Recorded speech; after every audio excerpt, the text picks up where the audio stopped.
Leral TV International am mbir mu bees léegi lañ ko jël seggi xibaar saytu ko doora jàllale amul ci kat morom bu leen di dendale fu mën a nekk lum sori ñu daal di dem jëli xibaar bi léegi def ko bëm Leral TV International abonné partagé tey aimé.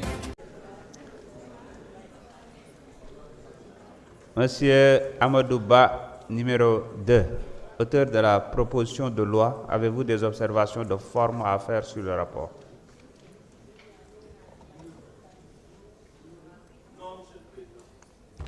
Merci. Monsieur le ministre de la Justice, garde des Sceaux, avez-vous des observations de forme à faire sur le rapport? Aucune observation, Monsieur le Président. Je vous remercie. Mes chers collègues, avez-vous des observations de forme à faire sur le rapport? Oui, honorable Guy Marius Sagna.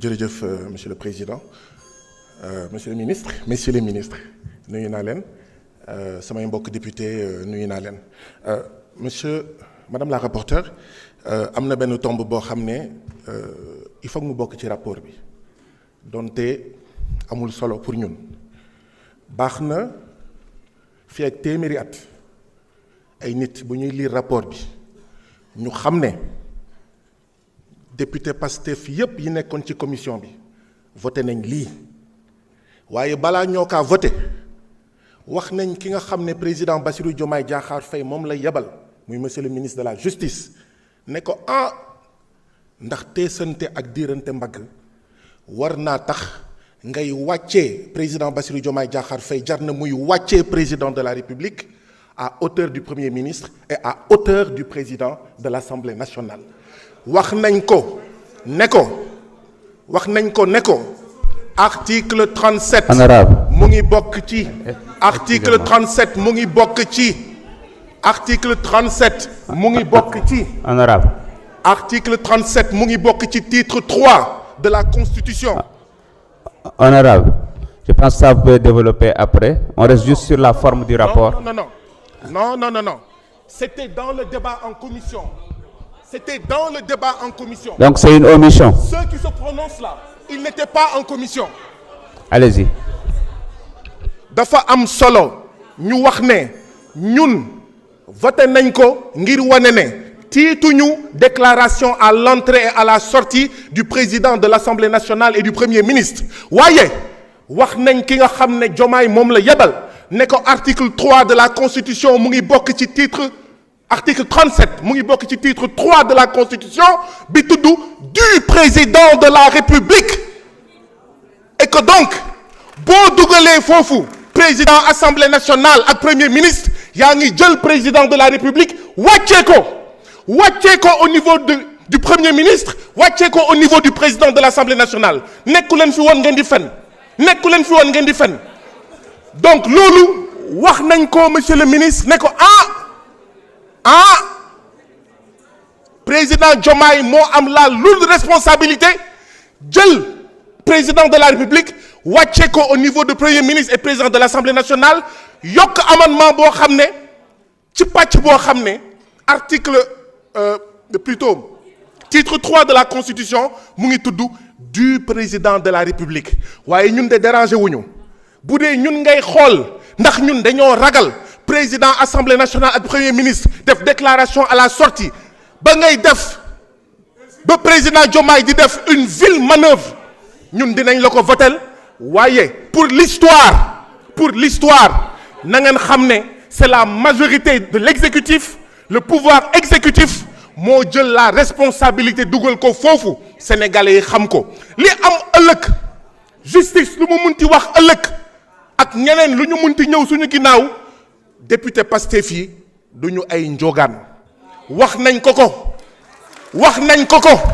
nee nañ ko titre 3 mu ngi tudd du président de la République tuddul du président de l'Assemblée nationale tuddul du premier ministre boo buggee loolu na nga dem sur la loi sur la déclaration de patrimoine numéro 2025-13 voté ici même le 25 août 2025 lundi 25 août 2025 lañ ko voté na nga dem foofu nga dugal ko fa nga ne bés ni ki tey président assemblée nationale ak premier ministre dañuy publier seen déclaration de patrimoine waaye bu ko def ci titre 3 article 37 bi tudd du président de la république comme nag Diomaye guérilla gouvernemental la fi nekkee moom moo ko fa dugal na assumer toute la responsabilité de ce qui en découlera loolu foog mu dugg ci rapport bi sinon téeméeri at nit yi duñu xam lu xew mun nañ ne député Pastef yi ay njogaan lañu fekk ne ak pouvoir exécutif mooy njogaan fekk ne président de la république Diomaye mooy njogaan. Je vous remercie.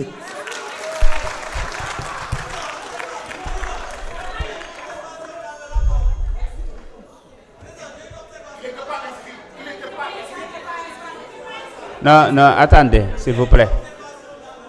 Est-ce qu'il y a d'autres collègues qui ont des observations? Non, mais écoutez. Non, non, c'est quand il s'agit, honorable, quand il s'agit des observations, j'ai toujours procédé ainsi. Quand un collègue se prononce, je demande s'il y a d'autres collègues qui souhaitent se prononcer. Vous avez la parole, monsieur Mbow.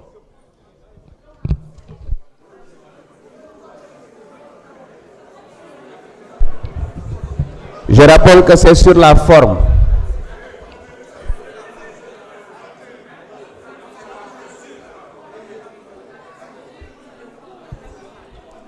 Merci, Monsieur le Président. Mes très chers collègues,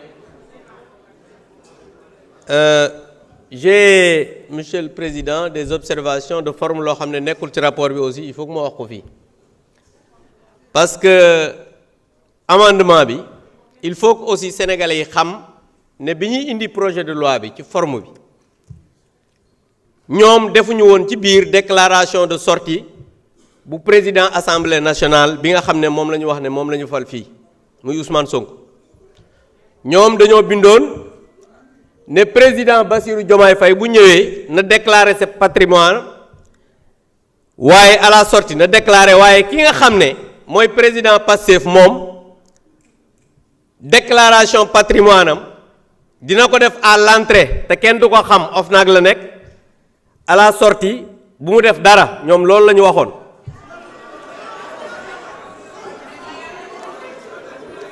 xam nga jubadi mi ngi commencé ci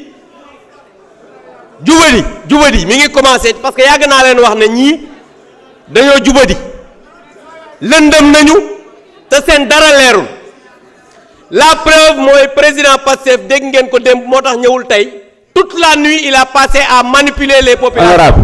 Honorable. ci forme bi laay wax ba tey de. Honorable non. Honorable. Pour revenir. Attendez, honorable, s'il vous plaît. Léegi pour revenir. Honorable Abdou Mbow. Monsieur le Président, pour revenir au projet. Honorable Abdou Mbow. Pour revenir à notre commission. Ouais, écoutez-moi d'abord. Allez-y. Écoutez-moi d'abord. Restez sur la forme, s'il vous plaît. D'accord. Donc, pour revenir, xam nga xamadi mi ngi passé sa collègue di wax nga koy saaga.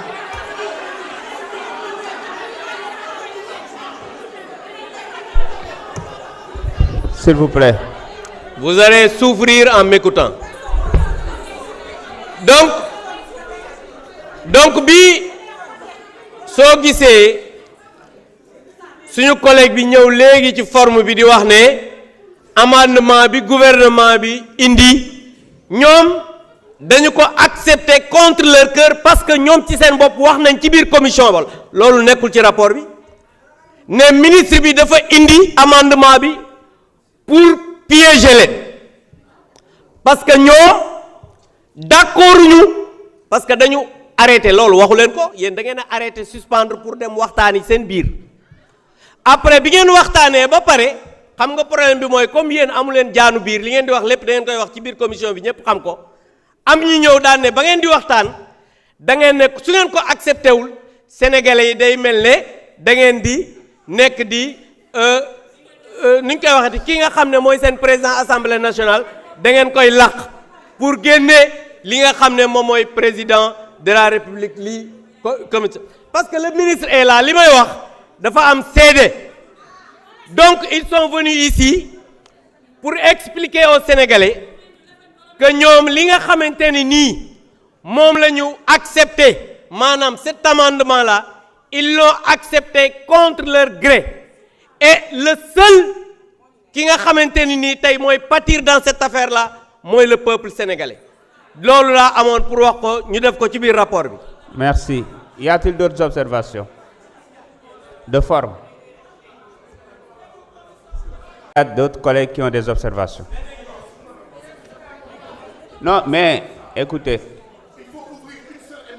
Non, c'est quand il s'agit, honorable, quand il s'agit des observations, j'ai toujours procédé ainsi. Quand un collègue se prononce, je demande s'il y a d'autres collègues qui souhaitent se prononcer. Vous avez la parole, monsieur Mbow.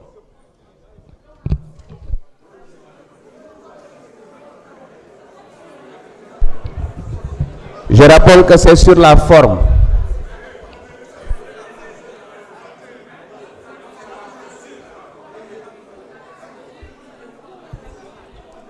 Merci, Monsieur le Président.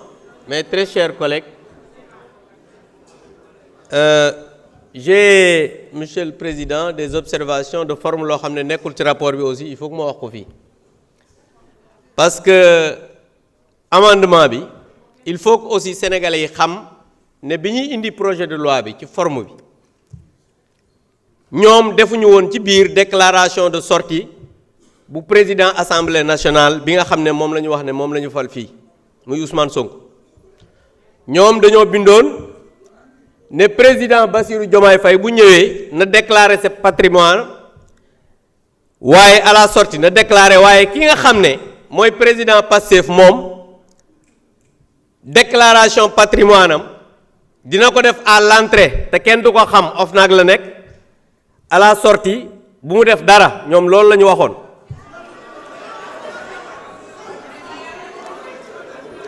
xam nga jubadi mi ngi commencé ci jubadi mi ngi commencé parce que yàgg naa leen wax ne ñii dañoo jubadi lëndëm nañu te seen dara leerul la preuve mooy président Pastef dégg ngeen ko démb moo tax ñëwul tey toute la nuit il a passé à manipuler les populations. Honorable. ci forme bi laay wax ba tey de. Honorable non. Honorable. Pour revenir. Attendez, honorable, s'il vous plaît. Léegi pour revenir. Honorable Abdou Mbow. Monsieur le Président, pour revenir au projet. Honorable Abdou Mbow. Pour revenir à notre commission. Ouais, écoutez-moi d'abord. Oui, allez-y. Écoutez-moi d'abord. Restez sur la forme, s'il vous plaît. D'accord. Donc, pour revenir, xam nga xamadi mi ngi passé sa collègue di wax nga koy saaga.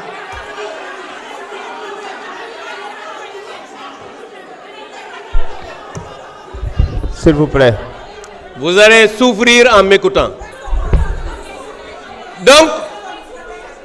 Donc bi soo gisee suñu collègue bi ñëw léegi ci forme bi di wax ne amendement bi gouvernement bi indi ñoom dañu ko accepter contre leur cœur parce que ñoom ci seen bopp wax nañ ci biir commission ba loolu nekkul ci rapport bi ne ministre bi dafa indi amendement bi pour piéger leen parce que ñoo d'accord ñu parce que dañu arrêté loolu waxu leen ko yéen da ngeen a arrêté suspendre pour dem waxtaani seen biir après bi ngeen waxtaanee ba pare xam nga problème bi mooy comme yéen amu leen jaanu biir li ngeen di wax lépp da ngeen koy wax ci biir commission bi ñëpp xam ko am ñu ñëw daan ne ba ngeen di waxtaan da ngeen ne su ngeen ko accepté wul sénégalais yi day mel ne da ngeen di nekk di ni ñu koy waxati ki nga xam ne mooy seen président assemblée nationale da ngeen koy làq pour génne li nga xam ne moom mooy président de la république lii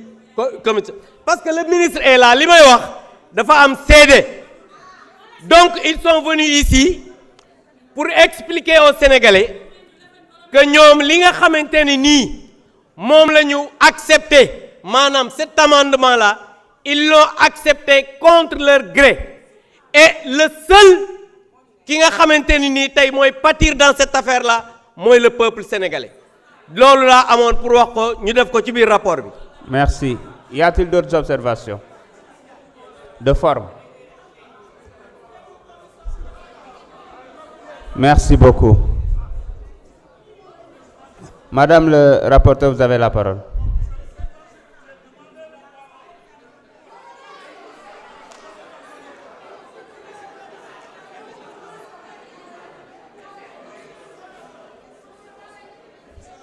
Merci, chef. Allez-y. Allez-y. Allez-y.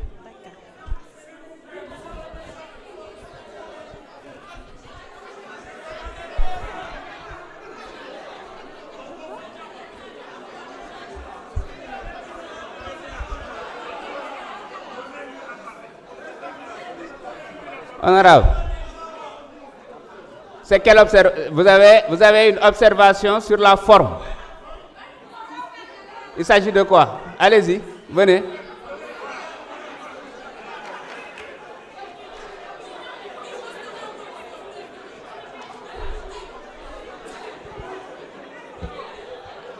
Vous restez sur la forme, sinon j'arrête. Sur la forme, j'ai dit. Monsieur Mba, vous n'avez pas la parole. Allez-y. Mais c'est mon collègue, ñoom ñu koy chavité dama koy jàppale comme moom benn la. Allez-y. Allô.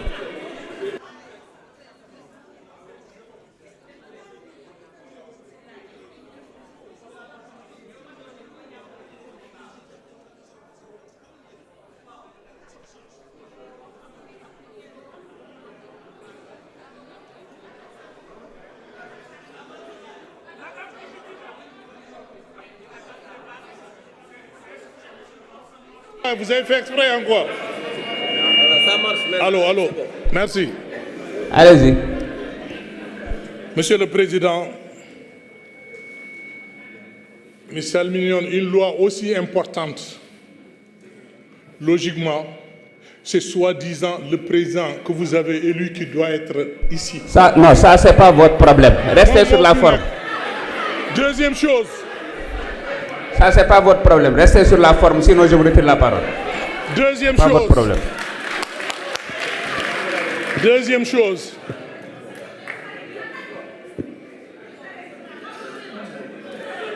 Deuxième chose. Président. S'il vous plaît, chers collègues, écoutons-le.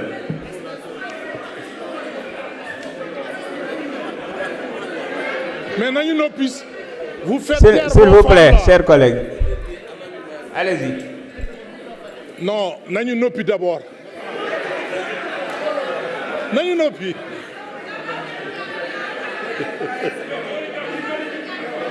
Monsieur le Président. Monsieur le Président. Allez-y. Kana jullit ngeen président Bassirou yàlla moo ko teg fii donc il faut l'accepter. Waa Pastef. Mais ça n'a rien à voir avec le rapport, s'il vous plaît. Ça a à voir. Ici, c'est une assemblée nationale. Écoutez, s'il vous plaît. Honorable. On parle, écoutez, s'il vous plaît. Mais écoutez-moi. Est-ce qu'il y a des fautes de frappe? Est-ce qu'il y a des omissions?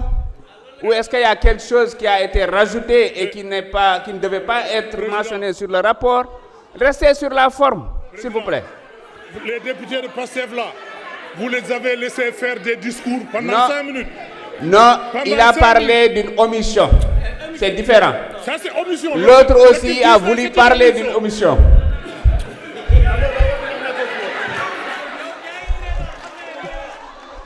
Merci beaucoup. Madame la rapporteure, vous avez la parole.